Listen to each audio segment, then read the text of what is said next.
Hi, I'm Rizwan Rehman, and this is my presentation on the 5 critical steps to achieving trading success. Before I get going, I want to talk to you a little bit about who I am. I am the founder and president of Riz International. I have over a decade of experience trading and investing in the financial markets. I'm a 7-figure stocks and cryptocurrency trader and investor, and I'm very, very fortunate to be able to mentor and coach thousands of people across the globe and help them achieve financial freedom. I've also been a serial entrepreneur and multiple business owner and have been featured in many publications like Forbes, Entrepreneur Magazine, Secret Entourage, and Yahoo Finance. And if you take a look closely, you would have noticed that I said I'm a 7-figure stocks and cryptocurrency trader, and that's not a typo nor an exaggeration. I'm actually going to show you a statement, and here it is. This is from about 4 years ago, and you can see in the green circle I've highlighted that it's the balance of this specific account of $106,000. This is a brokerage statement for just one of my accounts, and I was able to achieve this balance here, account value, in a relatively short amount of time. I started with approximately $5,000 or so, and I was able to grow it. And that's not where the journey ends. It actually began at this point where I realized that I was able to, you know, look at the markets in a specific way and trade them to my benefit, right? And if you take a look at the next statement here, this is a statement from the end of 2017. The same account, I have multiple accounts, this is just one of them, and as you can see, the value in this account is approximately $1.1 million, right? So this is one account, and this is not including the funds and the value in my hedge fund either. This is a screenshot from the near the middle of 2017, and the green circle, you'll see that the value of a few accounts combined is approximately 1.6 million. And this is just the middle of 2017, and I've signed into my brokerage account, and this is just kind of a screenshot of that. So now that we can get going and we've gotten that out of the way, I want you to think about something. All right. I want you to think about how the financial markets have done so far. A lot of people know that, over the past 9 years, 9 to 10 years has been a phenomenal rise. But if we take a look back, okay, to 1997, all right, we take a look back approximately 20 years, you will notice that the market has gone up and down and then had this phenomenal rise in bull market over the past 9 years, right? Literally from 2009 has been at about 230% return. All right, so if you had just bought and held the S&P 500, which is the overall US benchmark, the US market. So it's the average of the 500 largest companies, US based companies, and it's based on how these companies do as an average, that's how the S&P 500, which is this index, moves, right? So as you can see, a 230% return in the span of 9 years is nothing to laugh about, right? It is a phenomenal rise. But if you pay attention, you would notice that from 1997 to 2009, if you had just bought the S&P 500 index and just let it sit there passively, if you would have bought in 1997 and held it till 2009, you would have broke even. All right, so in that 10, 12-year period, you would have simply broken even just by buying and holding. This is where the power of actively trading and investing in specific stocks. So there's been stocks that have gone up, in a span of 3, 4 years, hundreds of percent. Okay, some even thousands of percent. There's many opportunities are everywhere. There are a few thousand stocks that trade every day in the financial markets, the US financial markets. So there is no lack of opportunity, right? So I want to ask you a few questions, but before I do, I want to tell you a little bit of a statistic here that is quite well known amongst traders. And it is said that 90% of beginning traders lose money as a net result. All right. And then the remaining 10% either break even or turn a profit, out of which only 1%, okay, only 1% of that 10% actually go on to become consistently profitable traders. So you're not even the 1%, you're even smaller than that if you are a consistently profitable trader. All right, so the question was, why do you think that is the case?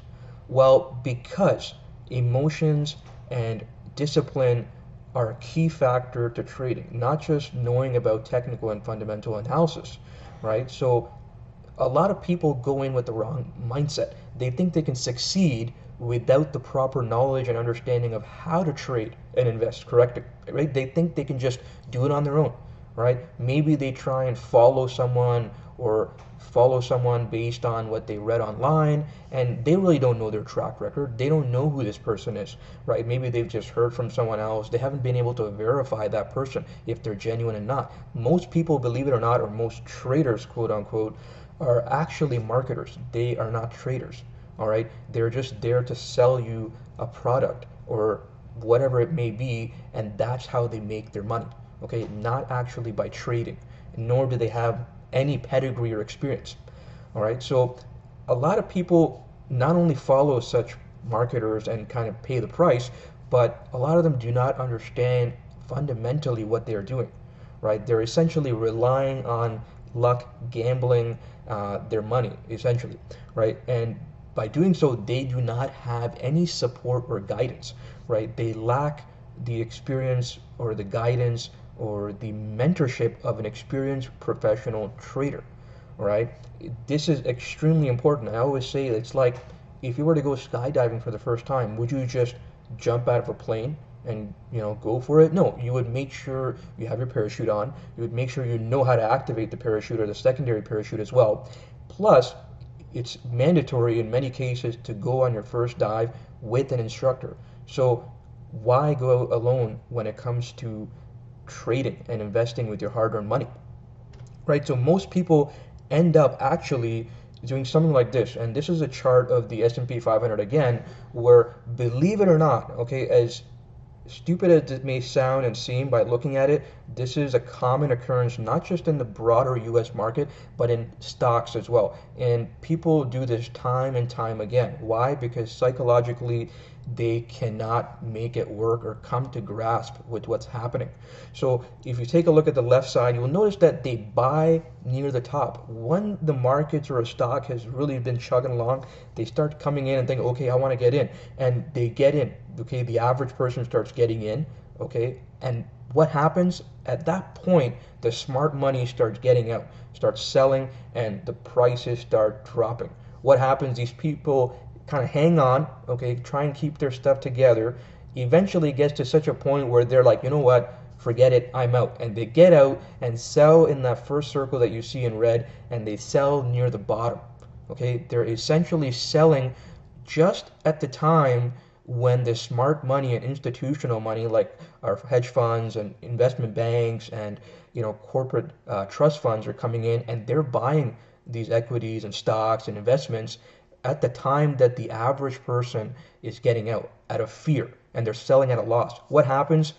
They get out, the smart money has already gotten in and bought at the cheap, and they then see the enormous rally in the price.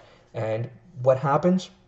The similar cycle continues time and time again. The average person buys in, hoping that, oh my God, it's been such a phenomenal rise, I want to get in on this action too. Same thing, the smart money starts taking advantage of that and selling it off, okay, getting out and locking in the profits. Who's left holding the bag? The average trader, the average person who knows not any better, okay?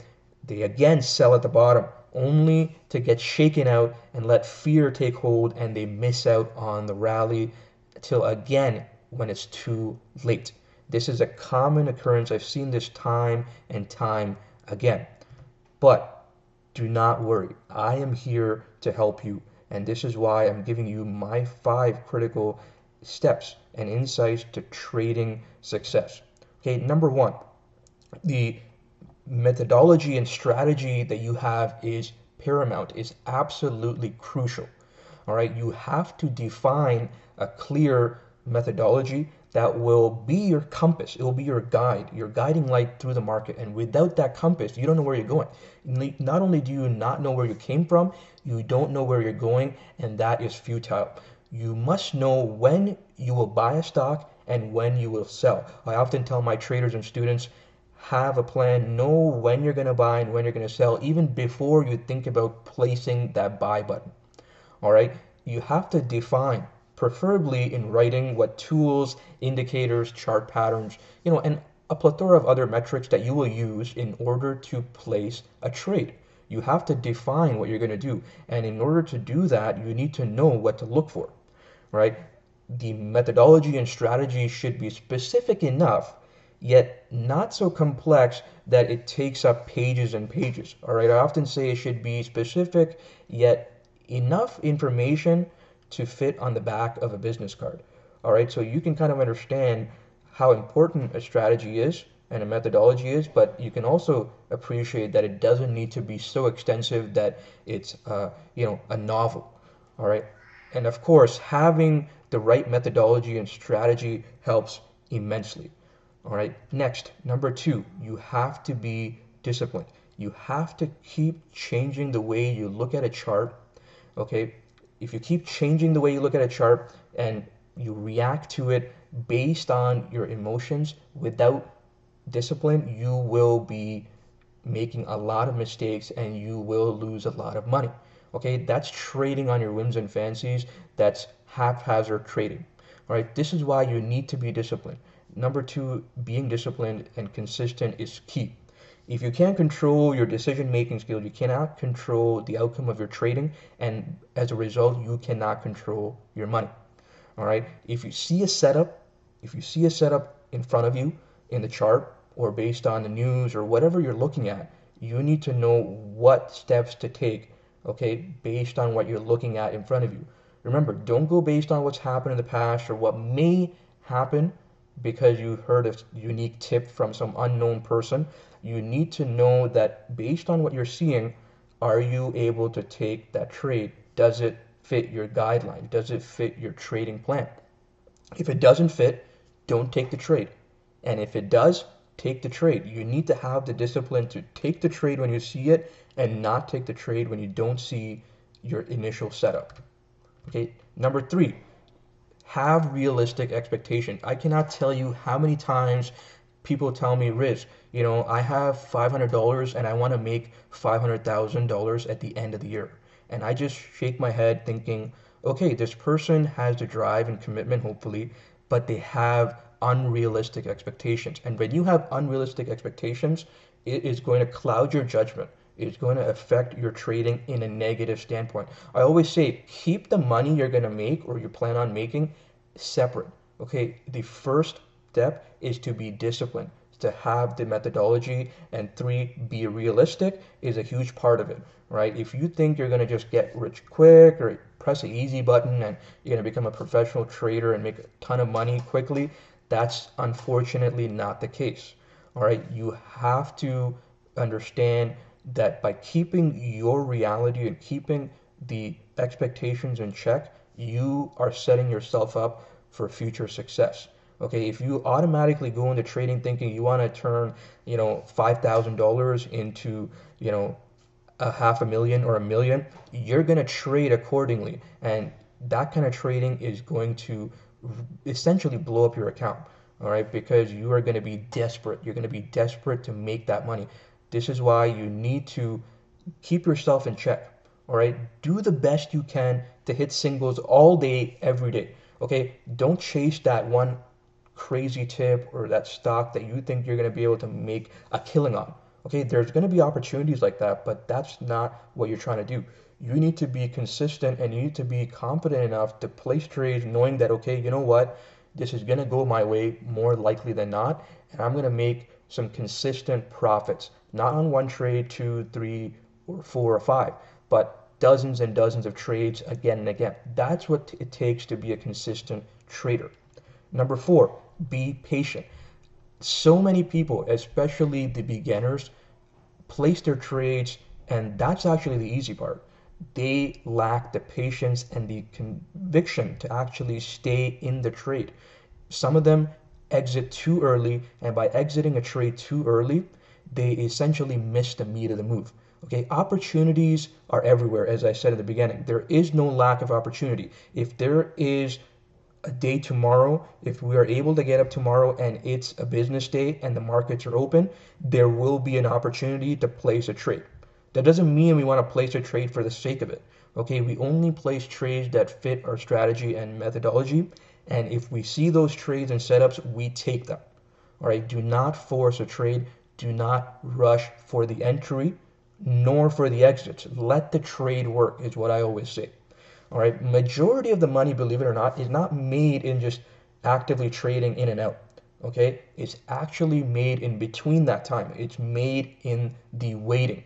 So when you buy a stock, you wait based on what's happening, whether it's the news or fundamentals or technicals playing out.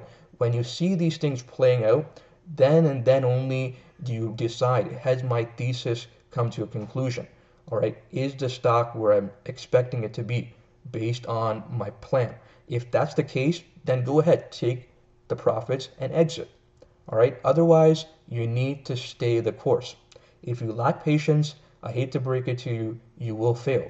But it's not the end all be all. You can train yourself to become patient.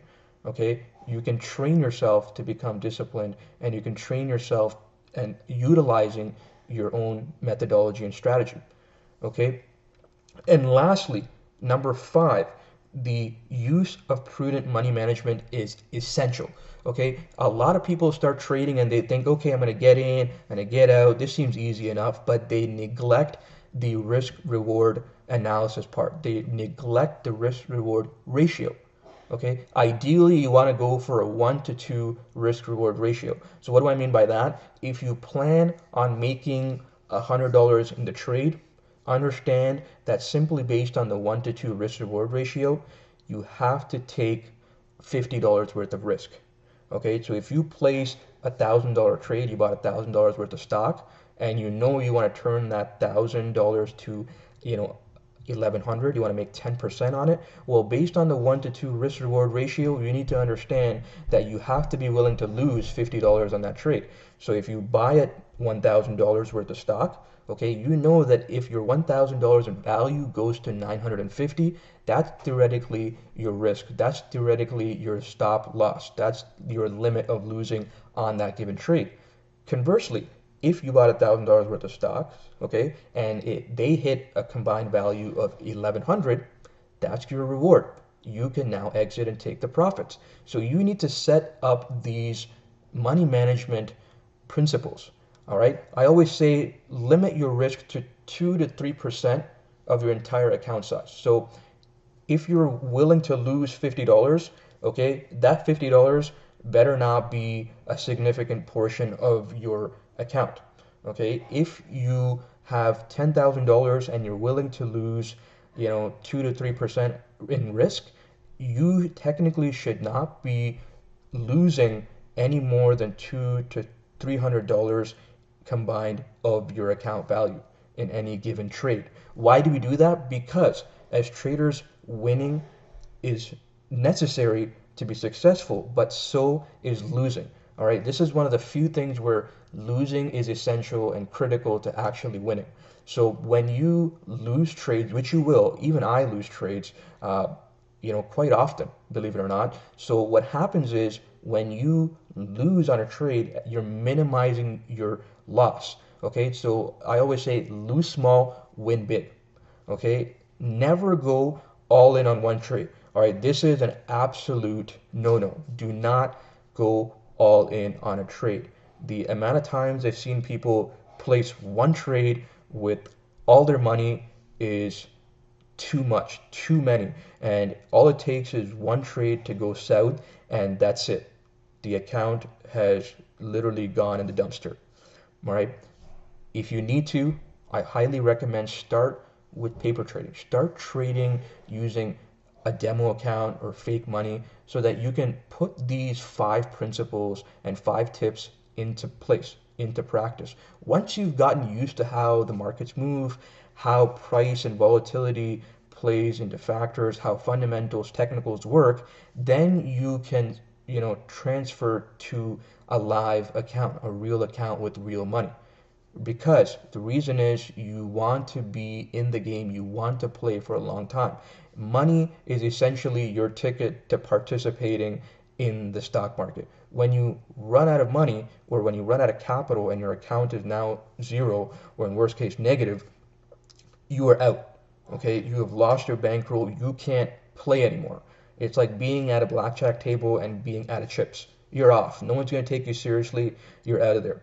Okay, so longevity is key. There's no point in making six figures.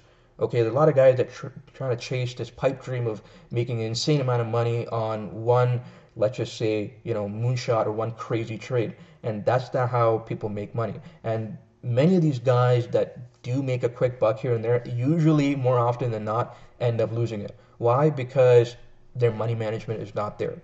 They hit a home run and that was it. Okay, they were essentially a one-hit wonder. That's why I say there's no point in making six figures if you will lose it on the next trade.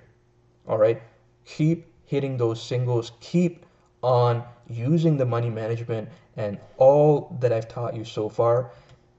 Again, I am Rizwan Mehmed. Thank you for participating and taking a look at my 5 critical steps to trading success presentation. If you have any questions or you want to reach out, feel free to contact me by email, check out our website, and follow us on social media.